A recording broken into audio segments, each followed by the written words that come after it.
back to the creep wave, and Shen will continue to attack them, and I can look around the map pretty freely. The next part that this kind of brings up is something that I would like to.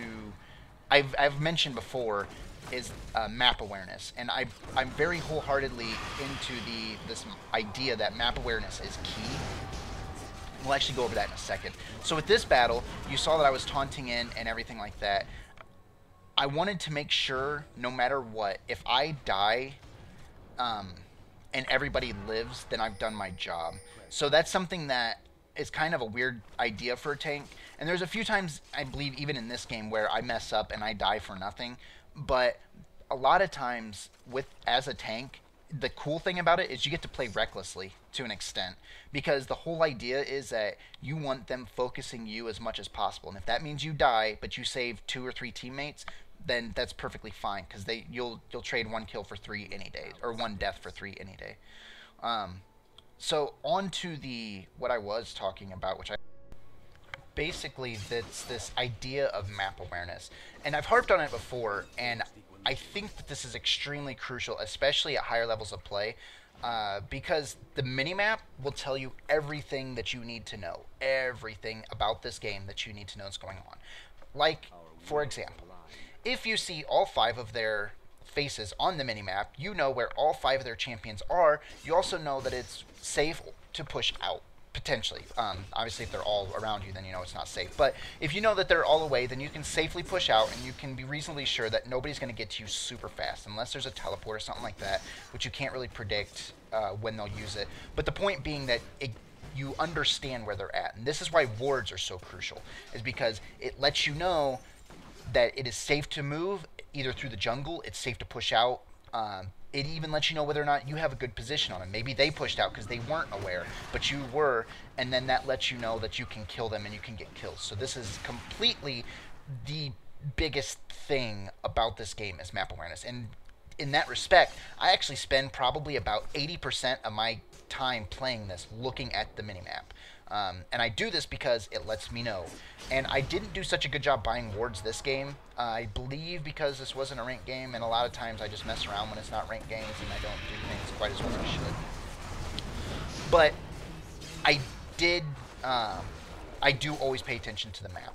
And now this fight actually was kind of bad on Sion's part. He shouldn't have gone in, and I was waiting. The reason I was waiting in the middle is because I was waiting for them to push out. But what you will see is I didn't want them to die, and so I went ahead and taunted them to let everyone get out. Now, had Misfortune died, that would have been a little bit depressing, but in this sense, we actually traded they got me as a kill instead of getting Misfortune and me and Tryndamere.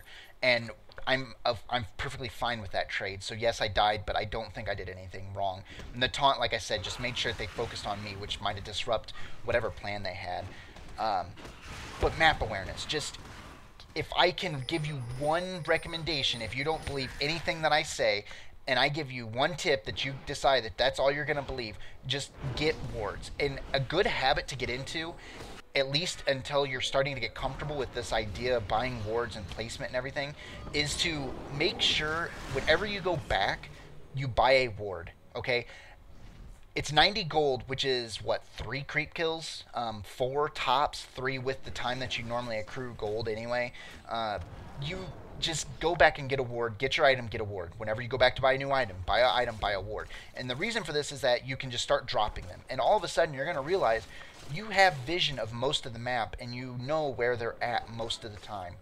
And now the second part of this, of course, is pay attention to the minimap, but you only get so much information, and you get more with wards, is the point that I would like to get across. So like I said, if you only believe one thing that I tell you today, it's just buy wards and place them around. That way you can make sure that you know where they're at. And I mean, you're still going to lose some where you buy wards all the time, but you'll always see this is where they were at. And this is a big reason why I wish Riot would do replays, is because really, if they had replays, then you could look and see if the other team was buying wards. Maybe the reason that you died wasn't because you're bad, is because they just had a lot of vision on you. Coming up here in a second, actually, you're going to see kind of bad positioning on my team's part. And I think at this point we were getting a little careless. I kind of would have liked to have seen a little bit more like not carelessness. And so you might ask, okay, well, Shen, why aren't you with your team then? Because obviously, if positioning is so important, why aren't you there? And the biggest reason I'm not there is because my ult's up. So I'm trying to use that to my advantage and to push where I can. And I was wrong anyway. This isn't that part of the video, but I'm when my ult's up, I get a little bit more freedom to push a lane by myself. And the good part about this is that with that freedom, I can actually force the enemy to split up, which might break up the team so that my team can get a kill. And Scion's more than capable of initiating, so I'm not too worried about where he's at. So like right here, I'm paying attention, and you can see I'm still getting my kills and stuff, but I want to make sure that nobody dies needlessly. And so I'm watching, and Tryndamere gets out, and he looks like he's okay. And I failed because I didn't ult Scion like I should have. But I came in anyway, and I was basically wanting to make sure as few people died as needed. So you saw me dash in, which taunted everyone, which of course got bad position. And I exhausted Malphite because I thought I would get the kill, but then I ended up ulting Miss Fortune because she didn't have a lot of health. And again, kills are cool, sure, but what would have happened there is I would have killed Malphite, maybe, because Malphite was their tank, and I don't do a lot of damage. So maybe would have killed him, and Miss Fortune most likely would have also died. And so this part, I don't recommend doing what I did here at all. I got very lucky that I survived this. I probably should have died, but the net effect was we got some kills. And every once in a while, you're going to have a match like that where you do things and they happen to work. But really, they had enough slows and everything that I probably should have died there. And given the amount of health that I had, diving the tower wasn't a terribly good idea. It just happened to work out pretty good for me in the end. So we'll go back to my next item, and you can actually see that a lot of times I don't like using the menu on the left, so I just keep shifting through items. Like, I know what it takes to build what I want, so I'll shift through similar items so I can get to what I want. And now I'm building Warmogs, and the reason I'm doing that now is because we're at a stage of the game. Well, one, I've got my ages. Oh, excuse me. But we're at a stage of the game where I need more. And you can see I actually saw Severe teleporting, so I'm actually trying to find out where she teleported to, and I assumed it was down to Scion. But, okay, so the idea about the Warmogs is, as I'd said before, health is good. It turns out health is really good on Shen because the way his passive works is that his damage from his passive is actually based on the amount of health that you have. So it's a good stat to get with him. But the other reason, of course, was because I needed more health. And I can't really prioritize armor or magic resist because I have a decent mix of both. But you can see here, another team fight went pretty well. I taunted when I could. My ult wasn't up, so there wasn't a lot I could do. And again, I'm sitting here in the middle, and I'm trying to get everyone on my team out, which Miss Fortune shouldn't have stayed there. Or, I'm sorry, I guess, no, that was Tryndamere, so he was fine. I die, but they don't get anybody else. Now, I probably could have made it out too, but again, I just wanted to make sure that my team gets out of there. And this is where communication actually becomes very important. So we'll go talk about this idea in the context of a pre-made. A lot of times in pre-made, you're going to be on vent, you're going to be talking to your friends. As the tank, you really have to sometimes tell people, because I know that my friends, a lot of times, that we all have this mentality of we need to save each other, and so they'll stick around longer than they need to sometimes when I'm tanking. So basically in vent, I'll just have to say, leave, just get out of here, because the reason I'm doing this is so that you don't die. So we've all gotten kind of used to when the tank says run, you run and you don't stop. I mean, obviously, if you can get a save, maybe a shield or something, depending on the champion that you're playing, go for it. But we have this understanding that when the tank says run, he's not going to be mad if you literally just run. And here, once again, my ult's up if they need it, and I'm on my way down anyway. Oh, no, actually, I lied. I'm on my way up top because I'm here paying attention if it's needed. And as it stands, they didn't really need my help because Scion and Udyr are both fairly tanky. And actually, it's coming up here soon, I think. Our Udyr makes this awesome getaway, which I don't think he should have been in the position he was in anyway, but he still turns it around and gets a pretty awesome getaway. And after that, I actually started playing Udyr myself. I don't play him in ranked games because I'm not good enough with him to do it. But I do play Udyr, and he is fun as hell. Like, I love the fact that he doesn't play like any champion at all. In fact, he's, you know, he just plays like himself. But here you can see where I was talking about earlier, hitting F1 and F2, you know, I'm just checking on myself and them, you know, trying to get as many last hits as I can, but I'm also checking on them. And as you can see, I stopped looking because I was able to see, okay, they were able to get away. And I don't see any of the other team on there, which means that they're at least reasonably far away. But the whole time I'm just up here farming away, getting the experience and getting as much gold as I can, because getting more items and stuff like that's better.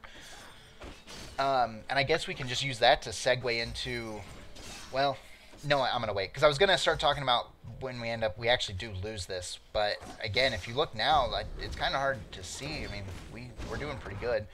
So I can see that they've engaged again. So now I'm protecting everyone by staring at them, by watching them and switching views, and I'm trying to make sure that everyone's okay. But they've clearly got it, so I'm able to push and I'm able to farm. And then I'm trying to keep as many of them on screen as I can. And here's actually another point when I fail pretty hard. So I waited way too long to ult him. And the other thing is that realistically, I should have run to him. And I tried to ult Scion there, but they did too much damage too quick. I think at this point, Pantheon had quite a few kills with the Sword of the Occult. And I don't know if I knew this necessarily, so he was doing more damage than I thought. And so our team, everyone but me, ends up dying. And this was really my fault.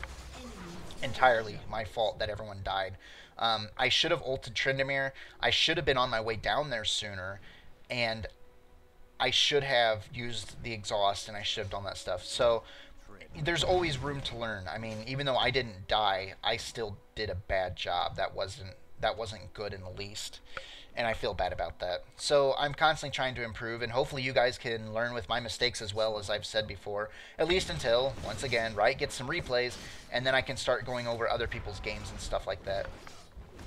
But either way, even with that wipe, it was more or less a wipe, because after they died, there wasn't much I could do. We're still in a pretty good position. I went back, and I'm just still trying to level, still trying to get creep. And you'll notice I'm a little bit more cautious about pushing out now, and the reason for that is that we're all kind of centralized, and so I want to make sure that I don't know where any of them are at. And this goes back to the map awareness thing, is that we don't know where any of them are at, so there's no real reason for me to push out and get super aggressive. And I see so many times people die. It happened in the Mordekaiser a couple times, where people pushed out just way too far and then ended up getting them killed.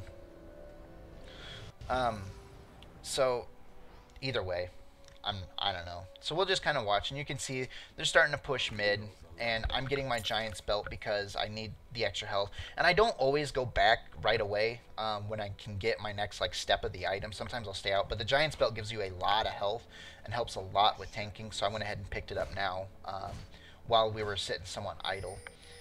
And you can see the pinging there. Udyr's fighting Warwick, and I don't think Udyr needed my help, but once again, the tanking idea, I taunted, and now Warwick is attacking me, so even if he wanted to attack Udyr, had it been a closer fight, he wouldn't have been able to do anything, because the taunt forces him to attack me. And so we're getting ready to run back in now into another team fight, and Scion's leading the way, which I would have preferred to, but again, Scion's okay at initiating, as it is anyway. And you can see Malphite got really lucky and got away, and then he turned around to exhaust Scion, which I don't think he should have done, but either way. And you can see we're still pushing, so I went ahead and ulted, or dashed through the tree once again, just to try to get position. And Scion's been fairly aggressive in this, but it ends up working out all right.